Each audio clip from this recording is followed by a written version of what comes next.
Hello students, welcome to the class. Students, हम कर रहे थे इलेक्ट्रोमैग्नेटिक वेव्स +2 फिजिक्स, जो कि यूनिट नंबर 5 है हमारा PSEB के हिसाब से। और NCERT की अगर बुक देखें तो हम उसमें चैप्टर नंबर 8 है ये। ठीक है, कल हम बेटा डिस्कस किया हमने कि इलेक्ट्रोमैग्नेटिक वेव्स क्या होती हैं। हमारे लास्ट लेक्चर में हमने इलेक्ट्रोमैग्नेटिक वेव्स की प्रोडक्शन, हर्ट्ज एक्सपेरिमेंट, ये सब डिस्कस किया। तो बेटा आज हम डिस्कस करेंगे प्रॉपर्टीज ऑफ इलेक्ट्रोमैग्नेटिक वेव्स। जी बेटा, इलेक्ट्रोमैग्नेटिक वेव्स जैसा कि मैंने आपको इसमें दिखाया था कि time varying electric and magnetic fields हैं जो एक दूसरे के परपेंडिकुलर होती हैं, और जो डायरेक्शन ऑफ प्रोपेगेशन होती है उसके भी ये क्या होती हैं बेटा, परपेंडिकुलर होती हैं। जैसे एक्स डायरेक्शन अगर डायरेक्शन ऑफ प्रोपेगेशन है, यानी कि जिस डायरेक्शन में ये मूव कर रही हैं, प्रोपेगेट कर रही हैं, ठीक है, और वाई और जेड जो एक्सिस हैं उनमें ये क्या कर रही हैं, ऑसिलेट कर रही हैं। जैसे एक वेव मान लीजिए ऐसे जा रही है, दूसरी वेव मान लीजिए ऐसे जा रही है। एक पेपर के ऐसे जा रही है, ठीक है, दूसरी ऊपर से नीचे जा रही है। ठीक है, तो बेटा ये जो है इलेक्ट्रोमैग्नेटिक वेव्स, एक तो हमने बेटा इसमें डिस्कस किया कि जो एक्सेलरेटिंग चार्ज पार्टिकल है वो क्या होते हैं, सोर्स ऑफ इलेक्ट्रोमैग्नेटिक वेव्स। इसके अलावा बेटा इलेक्ट्रिक डाइपोल भी होता है, जो वो भी है source of electromagnetic waves. LC circuit है जो वो भी है सोर्स ऑफ इलेक्ट्रोमैग्नेटिक वेव्स। और बेटा इसके अलावा अगर हम देखें, हमारे पास एटम की स्ट्रक्चर होती है बेटा। एटम में KLMN ऐसे शेल्स बनी होती हैं, ठीक है, और इलेक्ट्रॉन्स जो होते हैं वो इन शेल्स में रिवॉल्व कर रहे होते हैं। तो हमने ये केमिस्ट्री में पढ़ा है कि जब इलेक्ट्रॉन हायर एनर्जी लेवल से किसी लोअर एनर्जी लेवल में जंप करते हैं तो वो क्या करते हैं बेटा, एनर्जी ट्रांसमिट करते हैं। They transmit energy which is E=H², ये हमने पढ़ा है केमिस्ट्री में। तो बेटा ये जो एनर्जी होती है ना, ये भी इलेक्ट्रोमैग्नेटिक वेव्स ही होती है, उनकी फॉर्म में होती है। ठीक है, इसका मतलब क्या हुआ कि इलेक्ट्रॉन्स जब जंप करते हैं higher energy level to lower energy level, तो वो भी क्या एमिट करते हैं, इलेक्ट्रोमैग्नेटिक वेव्स हैं जो वो एमिट करते हैं। तो नेक्स्ट बेटा आज हम पढ़ेंगे इनकी प्रॉपर्टीज के बारे में।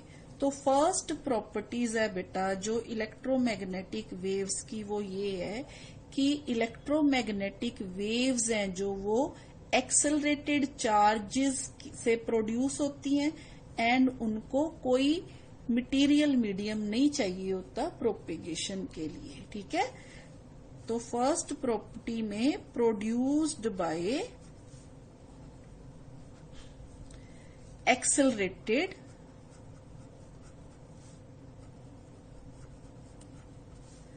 charges and they do not require any material medium. Do not require material medium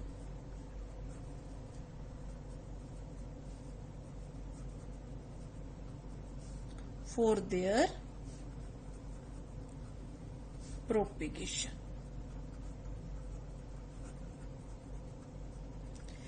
एक होगी बेटा ये इनकी प्रॉपर्टी। नेक्स्ट जो इसकी प्रॉपर्टी है इलेक्ट्रोमैग्नेटिक वेव्स की, जो direction of E and B vector है, इलेक्ट्रिक फील्ड वेक्टर और मैग्नेटिक फील्ड वेक्टर, वो क्या होती है, परपेंडिकुलर होती है एक दूसरे के। डायरेक्शन ऑफ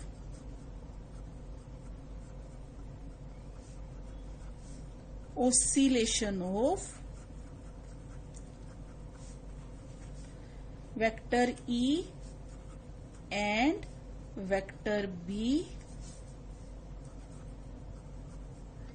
यहाँ इलेक्ट्रिक फील्ड और magnetic fields are perpendicular to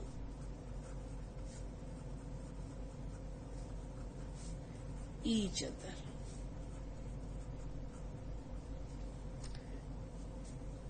And as well as perpendicular to the direction of propagation. ये हम इनकी प्रॉपर्टीज में लिख सकते हैं बेटा, बहुत ही सिंपल प्रॉपर्टीज हैं। तो इसका मतलब क्या हुआ बेटा कि इलेक्ट्रोमैग्नेटिक वेव्स है ना वो ट्रांसवर्स इन नेचर है। That is EM waves are transverse in nature.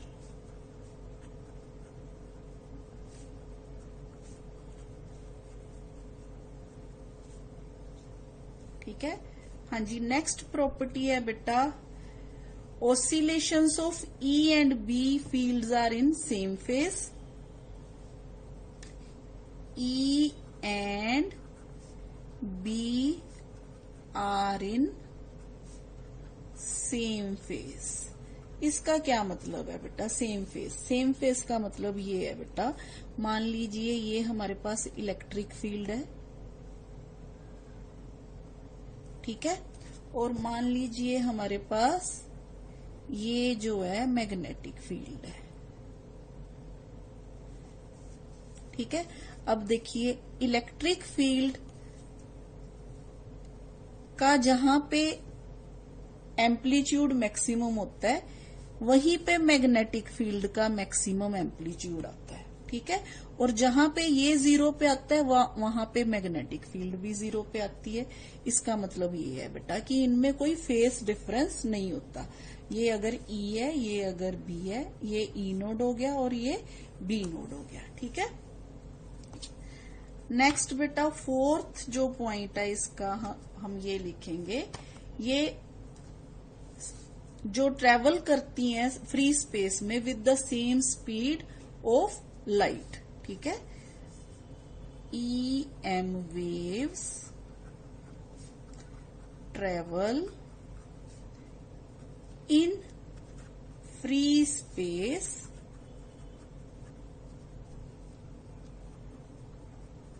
with the speed C is equal to 1 by mu node epsilon node, which is equal to 3 into 10 raised to power 8 meter per second, which is speed of light, ठीक है। अगर बेटा अगर इसकी जगह पे हम vacuum की जगह पे हम मटेरियल मीडियम ले लें, इन मटेरियल मीडियम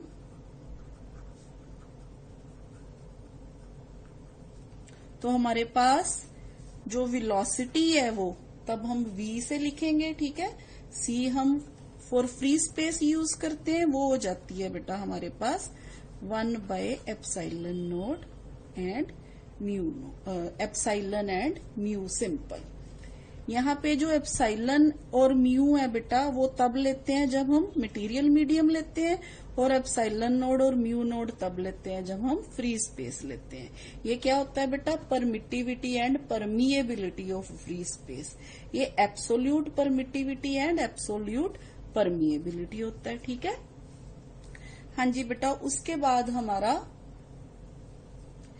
नेक्स्ट पॉइंट है जो उसमें ये है बेटा कि जो एम्पलीट्यूड रेशियो होती है ना इलेक्ट्रिक फील्ड और मैग्नेटिक फील्ड की इन इलेक्ट्रोमैग्नेटिक वेव्स, वो हमेशा c के बराबर होती है, where c is again speed of light, ठीक है।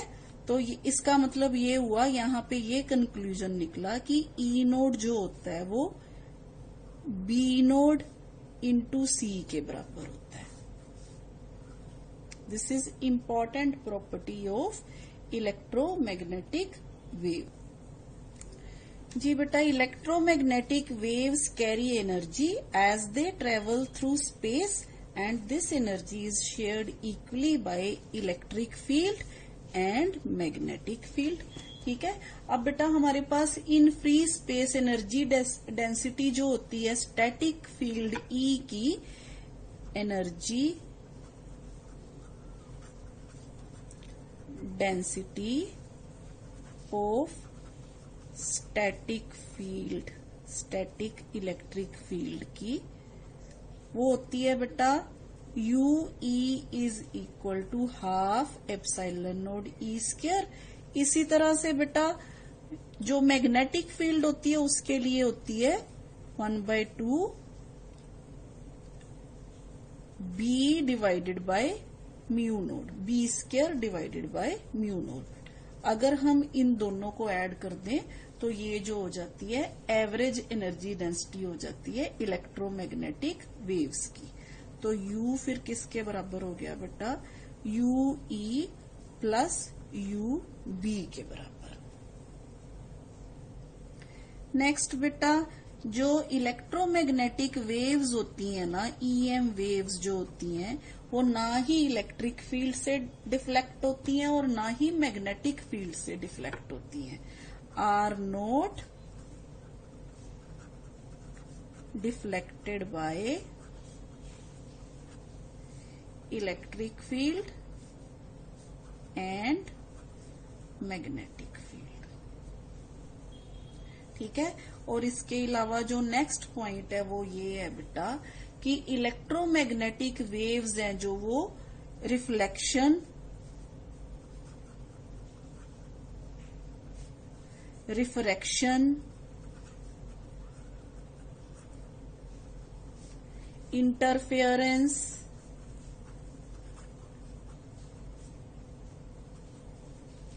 ये सारी प्रॉपर्टीज हैं जो शो करती हैं। क्यों? क्योंकि जैसे हमने कहा बेटा लाइट है जो वो इलेक्ट्रोमैग्नेटिक वेव है, तो लाइट ये सारी प्रॉपर्टीज शो करती है ना, तो हम ये कहते हैं कि इलेक्ट्रोमैग्नेटिक वेव्स जो है वो ये सारी प्रॉपर्टीज है जो शो करती हैं। इनके अलावा बेटा डायफ्रैक्शन, पोलराइजेशन, ये सारी प्रॉपर्टीज जो है इलेक्ट्रोमैग्नेटिक वेव्स हैं जो शो करती है। अच्छा बेटा अब मेन है जो इसमें मोस्ट इम्पॉर्टेंट पॉइंट, हमने अभी अभी यहाँ पे ये कहा कि ई नोड जो है वो बी नोड सी के बराबर है, ठीक है। इसका मतलब ये हो गया बेटा E naught is very very greater than B naught, ठीक है।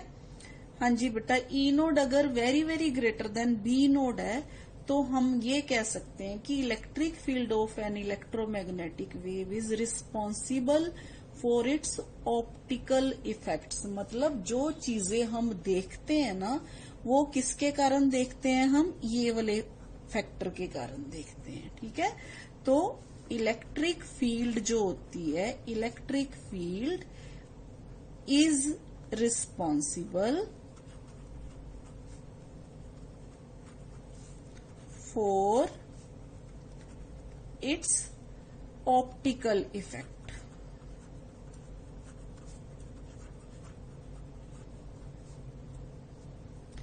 हाँ जी बेटा ये हमारे पास प्रॉपर्टीज इलेक्ट्रोमैग्नेटिक वेव्स की।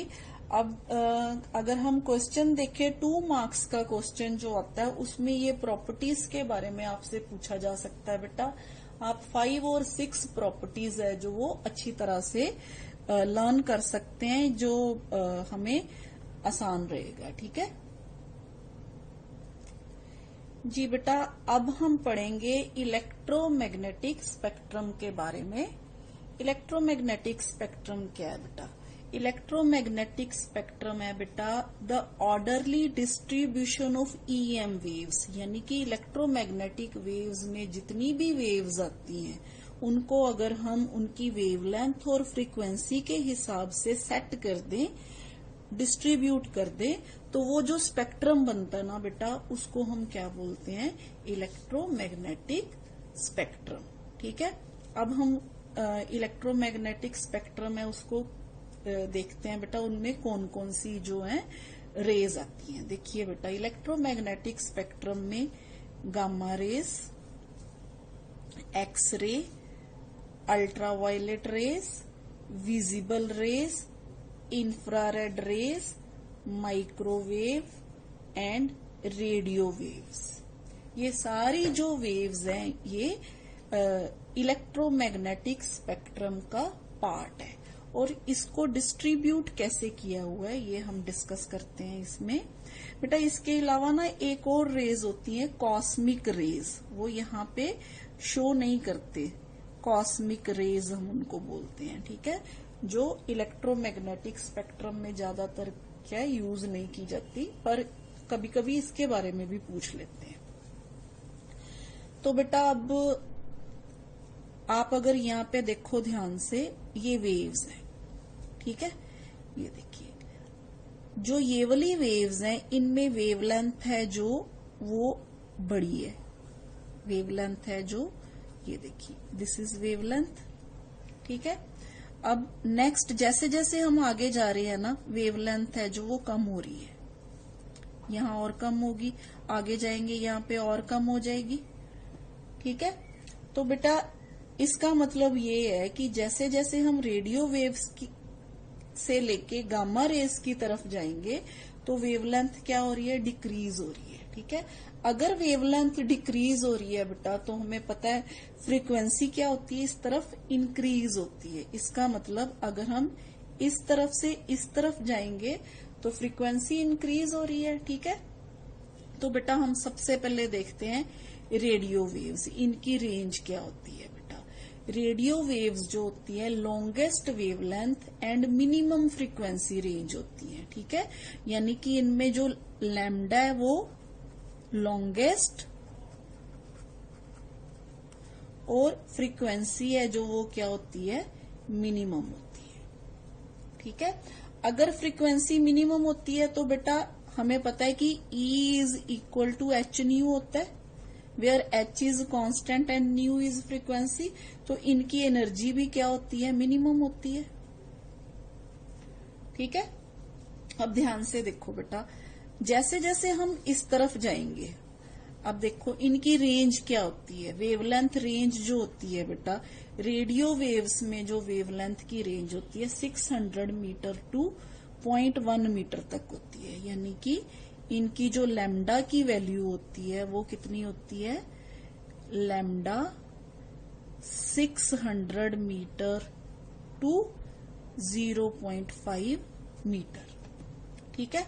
और इनकी फ्रीक्वेंसी जो होती है बेटा, फ्रीक्वेंसी की अगर हम बात करें तो फ्रीक्वेंसी होती है बेटा रेडियो वेव्स की, उनकी रेंज होती है बेटा 500 kilohertz to 1000 megahertz, ठीक है।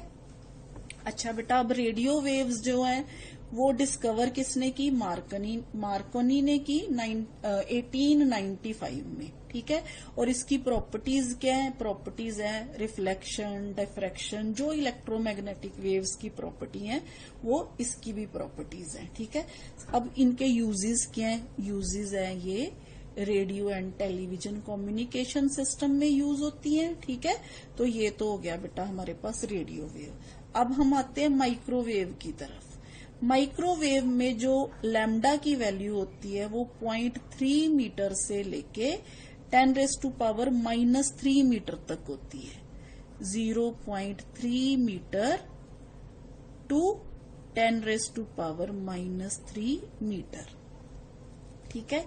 और अगर हम इसकी बेटा फ्रीक्वेंसी की बात करें तो इसकी जो फ्रीक्वेंसी होती है वो होती है बेटा 10⁹ हर्ट्ज टू 10⁹ टू 10⁻12 हर्ट्ज, ठीक है।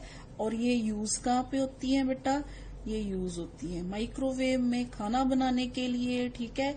और इसके अलावा ये राडार सिस्टम में यूज होती हैं, in long distance communication system में यूज होती हैं, ठीक है। तो ये है बेटा हमारा जो माइक्रोवेव के बारे में। और सोर्स क्या है, oscillating currents in special vacuum tubes like klystrons, magnetrons and gun diodes etcetera, ये सोर्स होते हैं इनके, ठीक है। तो ये हो गया बेटा माइक्रोवेव्स। अब इसके बाद आ गया बेटा हमारे पास इंफ्रारेड, ठीक है। इंफ्रारेड रेज क्या होती है, इंफ्रारेड जो होती है बेटा ये हमारे पास यहाँ पे हमने एक थर्मामीटर शो किया हुआ है, थर्मोमीटर।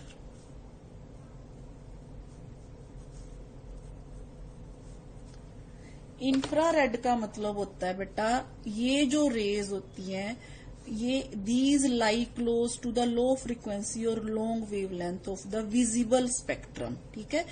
तो ये जो इनकी जो वेवलेंथ होती है ये 5 इंटू 10⁻³ से 10⁻⁻6 मीटर तक होती है इंफ्रारेड की। अगर हम वेवलेंथ की बात करें तो लैम्डा जो होता है इनका 5 इंटू 10⁻³ टू 10⁻6 मीटर। और अगर हम इनकी फ्रीक्वेंसी की बात करें बेटा तो ये होती है 10⁻11 टू 10⁻14 हर्ट्ज तक, ठीक है। अब इंफ्रारेड जो होती है इनकी प्रॉपर्टीज क्या होती है, हीटिंग इफेक्ट। जहां पे भी जैसे हम प्रेस होती है बेटा, प्रेस के पास अगर हम खड़े हो जाएं तो हमें प्रेस के पास खड़े होके उसकी जो हीट फील होती है, ठीक है, which is due to infrared rays. उसमें से क्या निकलता है, इंफ्रारेड रेज निकलती है। एक्चुअली कोई भी अगर हॉट कोई बॉडी होती है उसमें से जो रेज निकलती हैं वो इंफ्रारेड रेज होती हैं, ठीक है। तो ये यूज कहाँ पे होती हैं, इन रिमोट जो हमारा टीवी और वीसीआर वगैरह का रिमोट होता है ये उसमें यूज होती हैं। Greenhouse to keep the plants warm, मतलब जहां पे हीट चाहिए होती है ना वहां पे हमारे पास इंफ्रारेड रेज हैं जो वो यूज होती है, ठीक है। ये इन reading the secret writings on the ancient walls, और इसके अलावा इंफ्रारेड लैंप्स होते हैं in the treatment of muscular complain जो होती हैं उन वहां पे भी यूज होते हैं, ठीक है। फिर आ गया बेटा हमारे पास विजिबल लाइट। विजिबल लाइट जिसमें हम देख पाते हैं, जैसे हमारे कान होते हैं बेटा वो 20 हर्ट्ज से लेके 20,000 हर्ट्ज तक की आवाजें सुन सकते हैं, इससे कम और ज्यादा रेंज की नहीं सुन सकते। इसी तरह से बेटा हमारी आई जो होती है ना वो भी सेंसिटिव होती है एक खास फ्रीक्वेंसी तक, ठीक है। तो वो जो फ्रीक्वेंसी है हमारी आंखें जिस फ्रीक्वेंसी को मतलब जिस फ्रीक्वेंसी की चीज हमारी आईज में विजिबल रेंज में आती है हम कह सकते हैं वो है बेटा हमारे पास 4 इंटू 10⁻14 टू 7 इंटू 10⁻14 हर्ट्ज। मतलब इस रेंज की फ्रीक्वेंसी की जो वाइब्रेशन या जो भी चीजें होती हैं जो वाइब्रेट करती हैं वो हम क्या कर सकते हैं, हमारी आईज हैं जो वो देख सकती हैं, ठीक है। मतलब हमारा जो ह्यूमन रेटिना होता है ना वो सेंसिटिव होता है ईएम स्पेक्ट्रम में सिर्फ इतनी रेंज तक, ये कह सकते हैं हम। और वेवलेंथ की अगर हम बात करें तो वेवलेंथ यहाँ पे आ जाती है बेटा विजिबल के लिए 8 इंटू 10⁻⁻7 टू 4 इंटू 10⁻⁻7 मीटर, ठीक है। ये वेवलेंथ है और ये हमारे पास फ्रीक्वेंसी है। अब विजिबल है जो हमें पता है सोर्स क्या है, radiated by excited atoms in ionised gas and incandescent bodies, जितनी भी बॉडीज जो लाइट प्रोड्यूस करती हैं, ठीक है जी बेटा। प्रॉपर्टीज फिर क्या है विजिबल लाइट की, फिर अगेन बेटा वही reflection, refraction, interference, diffraction, polarisation, photo electric effect, sensation of sight, ये सारी प्रॉपर्टीज हैं बेटा इलेक्ट्रोमैग्नेटिक वेव्स के विजिबल पार्ट की, ठीक है। और इसके अलावा बेटा यूजेस क्या है, यूजेस सबसे बड़ा इसका यूज ये है कि ये हमें वर्ल्ड दिखाती है, ये हमें वर्ल्ड में जितनी भी चीजें हैं वो हमें देखने के लिए ये हमारे लिए रिस्पॉन्सिबल है, ठीक है। इसके अलावा बेटा इसका एक और भी यूज है, it can cause chemical reactions, कहीं कहीं पे ये केमिकल रिएक्शंस भी है जो इसके कारण कॉज होता है, ठीक है। इसके बाद आ गया बेटा हमारे पास अल्ट्रा वायलेट। हाँ जी बेटा, अल्ट्रा वायलेट लाइट जो होती है, वायलेट जो हमारे पास विबग्योर, हमने अभी विजिबल की बात की, विजिबल में हमारे पास क्या होते हैं 7 कलर्स होते हैं विजिबल में, विबग्योर ऐसे बोलते हैं ना हम, विबग्योर,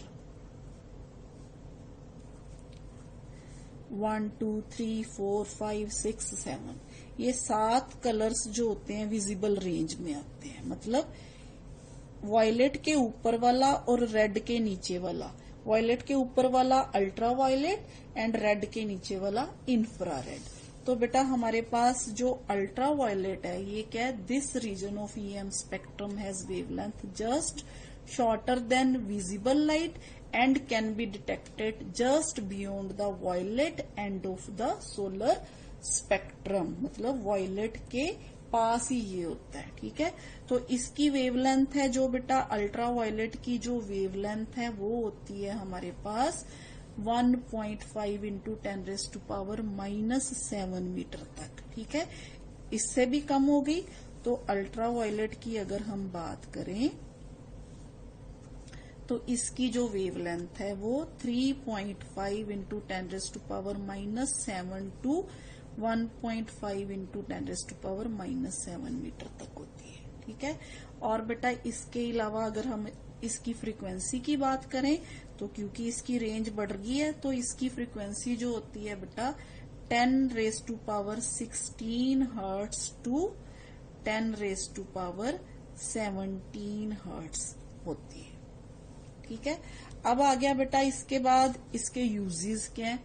अब यूजेस इन फूड प्रिजर्वेशन, फूड को प्रिजर्व करने के लिए, फिर in the study of invisible writing, forge documents and fingerprints, वहां पे अल्ट्रा वायलेट लाइट है जो वो यूज होती है। इसके अलावा मॉलिक्यूलर स्ट्रक्चर को देखने के लिए, स्टडी करने के लिए भी अल्ट्रा वायलेट लाइट है जो वो यूज होती है। अब आ गया बेटा एक्सरेज, जो बहुत ही कॉमन है इलेक्ट्रोमैग्नेटिक वेव्स में, जिसके बारे में ज्यादातर हमें पता होता है। एक्सरे क्या है, डॉक्टर के पास जाते हैं, कोई प्रॉब्लम होती है एक्सरे करवाने जाते हैं, ठीक है।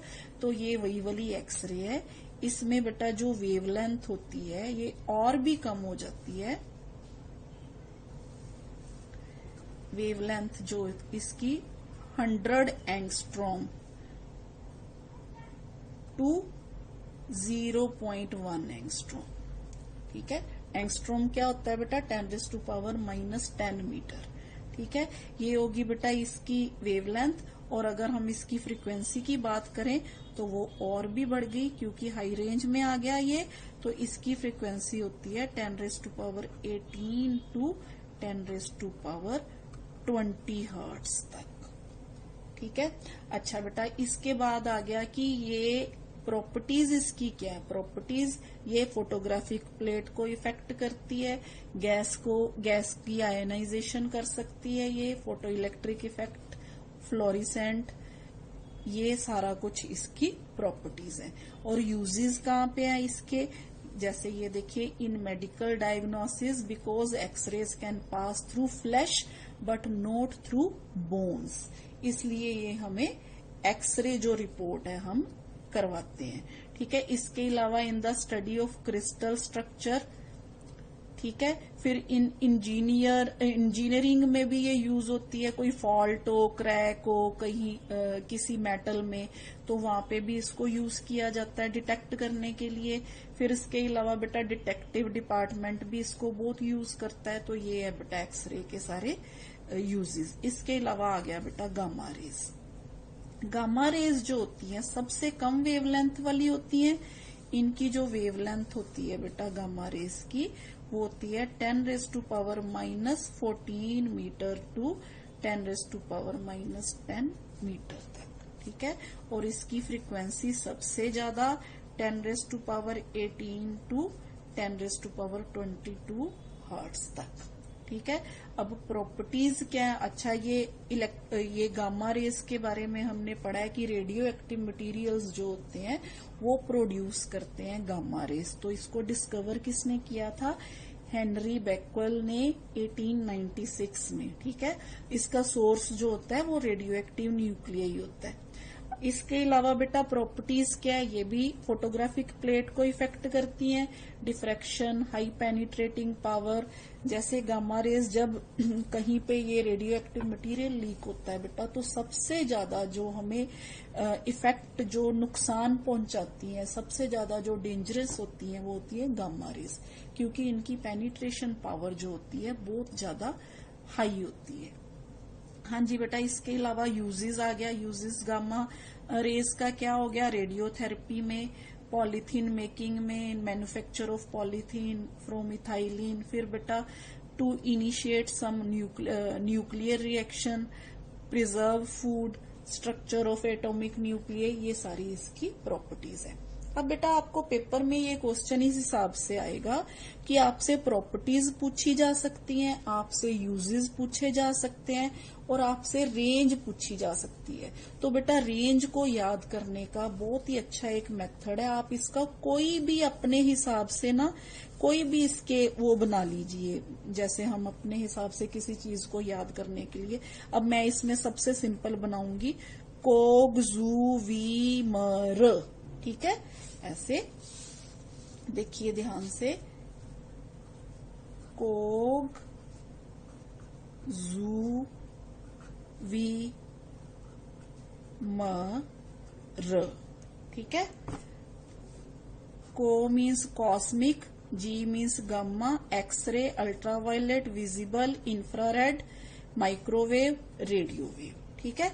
तो इसमें हमने करना क्या है बेटा, हमने जो वेवलेंथ है वो इस तरफ से ले लेनी है और इस तरफ से हमें क्या लेना है, फ्रीक्वेंसी लेनी है। ये वेवलेंथ और ये फ्रीक्वेंसी, ठीक है, और एनर्जी भी। यानी कि अगर हम कॉस्मिक रेज से रेडियो वेव की तरफ जाएंगे वेवलेंथ बढ़ेगी, और अगर हम रेडियो वेव से कॉस्मिक रेज की तरफ जाएंगे, आप यहां तक ही स्पेक्ट्रम याद करना है आपने, तो जी से लेके आर तक, ठीक है। तो ये इसको याद करने का तरीका है। वेवलेंथ इधर से इधर बढ़ती है और जो फ्रीक्वेंसी है वो इधर से इधर को बढ़ती है। तो this was all about electromagnetic waves, और उसको याद करने का तरीका बेटा आप अच्छी तरह से कर लीजिएगा, क्योंकि इसी में से ज्यादातर ये जो एक पेज है ना आपका, इसमें से आपसे ज्यादातर क्वेश्चन है जो वो पूछे जाएंगे, क्योंकि 1 मार्क के 2 क्वेश्चंस जो आने हैं बेटा, उसमें वो आपको यही पूछ सकता है कि arrange electromagnetic waves according to wavelength, arrange electromagnetic waves according to frequency. तो आप अगर ये सारी चीजें याद रख लोगे तो आपको बहुत इजी हो जाएगा, ठीक है बेटा। तो आज का हमारा टॉपिक यहीं पे खत्म होता है बेटा, नेक्स्ट अगले लेक्चर में मिलेंगे। थैंक यू बेटा।